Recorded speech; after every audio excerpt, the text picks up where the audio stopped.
welcome back to RC Workshop, guys. Check it out today. We've got something a little different on the channel, but a little not different because we have actually still got a model on here. This is from TGFBRO. This is the Childish RC car. It's a 1/28 scale little RC car with all their livery on their actual real car, guys. I'll put some links in the channel below. You should go and check these guys out. They're absolutely hilarious. Some of the stuff they get up to. But I thought this is brilliant, the way they've done all the branding on the real car and brought it into an RC car as well. It's up to you if you want to find that phone number. I think it's hilarious. I've done it. Might do it at the end of a bit of bonus footage. That's the livery on the box, guys. Oh man, I'm looking forward to opening this. Like I say, I've seen them on YouTube doing it. Managed to get my hands on one. Lucky me. So you got a manual there, which just tells you how to use it, how to set it up and everything else. We're interested in that really. Then you got a 2.4 radio. It takes 4 AAA batteries to do. It also like shoots out the battery like that. I like that. We'll put some batteries in it, mate. Give it a little whiz around the table. But this is the bit we want to see, guys. Oh yeah, check that out. Let's take the cellophane off. Ooh, strip it off like a band-aid. Wow. That is absolutely wicked. You know what as well? This is 1/28 scale. That should fit onto a Mini Z chassis. I think as well, underneath this is actually the Firelap 408 G6 chassis as well, which is going to be good. We can modify that, get this thing drifting around the table and that. But I've bought this thing mainly because the body shell. That is a BMW. Look at that. Young people in the UK, also known as Generation Rent, tend to hold onto objects attached to their childhood. This is because of nostalgia. Is one of the greatest and most powerful feelings that you can experience. Childish motorsport. Man, that is wicked. Absolutely awesome. There'll be a link below, guys. Go check out the real size version of this. I've got the toy version. That's brilliant. So to take this body shell off, literally pull the sides of the car apart. Get your 2 fingers and push the wheels out, like so, and then you get to the chassis. This is how you're going to have to put the batteries in it as well. So to run this thing, it requires 4 AAA batteries. I would recommend getting rechargeables because you're going to get about an hour's run out of some normal batteries like this, and rechargeable high power is going to give you that extra little bit of speed. Let's drop some batteries in it and have a look. So with the batteries, it's 2 AAAs either side. I think that's a little weight distribution thing, you know. Let's say drop that one in there, then your little battery cover goes straight over the top of that as well. Same way to take it off, clips on over the top and over the bottom. Let's drop the 4 in the remote. Right then, so just before we fire this thing up, the chassis itself, you've got a little independent suspension. These can actually be changed out with Mini Z upgrade suspension if you want to, and the same on the rear as well. Nice little open diffs there, you can actually see the diff working, and like I say, it's a little geared diff. You've got metal drive shafts, back and front in there as well. Standard motor as well. You can, again, get upgraded Mini Z motors. Separate speed control, separate steering servo. If you want to go that far. Like I say, the tyres as well, literally just pull off the rims. And you can actually get drift tyres that drop straight on there like a solid plastic compound. So you don't grip, you actually drift. A lot of people can actually set these up to drift on YouTube as well. I'll put some links in the video below.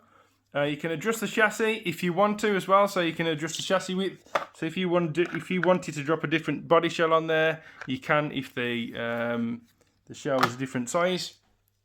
Anyway, let's try and whip this thing around the table right now and now. Should we put the body shell back on? Yeah, why not? So to put the body shell on, literally drop that into that little groove at the front. Again, pull the body shell apart gently, and then just literally clip that down like so, and the body shell is on there. Let's go. Oh. Have we locked up some steering or something? We've got no steering. Oh. I think it needs some grease on there, and that, guys, literally, that little rod there looks like it's rubbing already to me on the plastic chassis.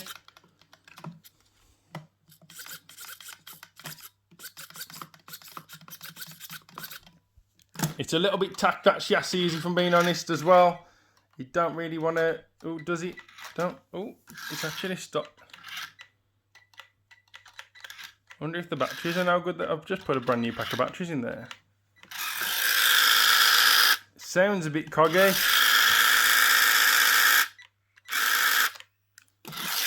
It's not going to move under its own weight at the minute. What I'm going to do is, guys, have a little play around with this. Grease up some stuff. It sounds like the diff is really, really close on the cogs on the back there. You can actually hear it. That is too tight and it's actually slowing down that little motor by the looks of things. Ultimately, guys, what I wanted it for is this drift shell and not the body shell, and I'll show you why. So this is my WLT K989 chassis, little carbon chassis, aluminium arms, a few upgrades and that on there. This is the body shell that it comes with, sort of a Ken Block copy. What I'm going to do is get rid of that body, and my idea is to try and fit this body onto there. Obviously, the posts and everything else need to go, and we'll have to do some magnetic body mounts.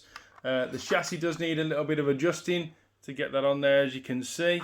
But other than that, I think that's going to pretty much be a nice, easy win to get that over there. Before doing that, guys, though, I ain't going to tear nothing apart on this, and it'll all be able to go back to stock standard because I don't want to destroy it. Before I do that, what I am going to do is work on this chassis a little bit, maybe drop some of these drift rims on there and get this thing drifting around the table on a separate video for you guys. Anyway, so there you go. We got the Childish TGFBRO RC car on the RC Workshop channel. What do you mean? Anyway, if you like the video, give it a thumbs up. Hit that subscribe button. See you on the next one, guys. Oh, yeah. Right then, guys, a bit of extra bonus footage for you and recommendations. What I really would do is get some real nice high-powered batteries in there. I know these ones were literally brand new out the wrapper. The only problem is they're not like a Duracell. Definitely just go out to the shops, buy yourself some Duracell or some high-powered AAA batteries that are rechargeable. Stick them in there and you're going to have a lot more fun. Literally, there's hardly any power in these batteries. Not even enough really to push that steering servo, enough to get it steering. And if you can listen to that now, it's clicking, little clicking sound until that servo has enough power to go back. As well as that throttle, you can hear it literally dying down as you're holding the throttle.